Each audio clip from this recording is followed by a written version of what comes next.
Bonjour tout le monde, j'ai voulu vous faire une vidéo très rapide sur les nouveaux walkie-talkies qu'on va utiliser à la piscine.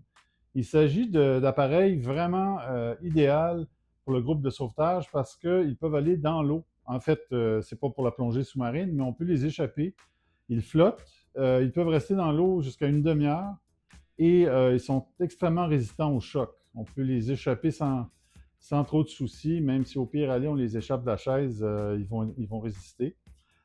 Pour les attacher, on a vraiment une attache très solide ici, plus solide que les autres walkies pour la ceinture, de sorte que si on a à intervenir, on peut sauter littéralement dans l'eau avec l'appareil à la ceinture ou peu importe qu'on l'échappe. Pour allumer le walkie-talkie, on tourne le bouton jusqu'au maximum. 17. Je vous suggère de mettre le volume le plus fort possible. On indique ici le canal. Pour changer de canal, on pèse sur le bouton menu. Puis on serre les boutons en bas à gauche. 18. Quand on a terminé, on appuie sur PTT pour confirmer le changement. Il est possible qu'il y ait de l'interférence et donc on peut choisir jusqu'à 22 canaux 19. 21. avec différents 2.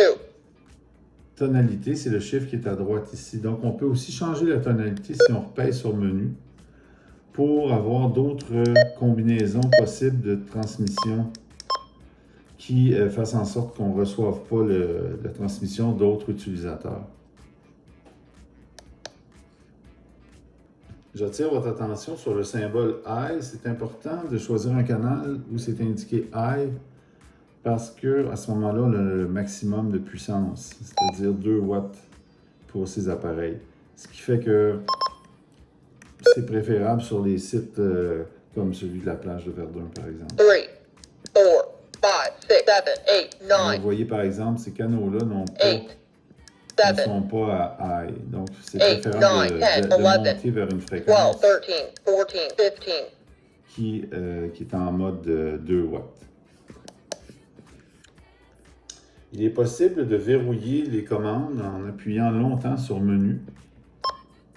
Il y a une petite clé qui vient d'apparaître, ce qui signifie que les boutons sont désactivés si on a peur de les accrocher par erreur.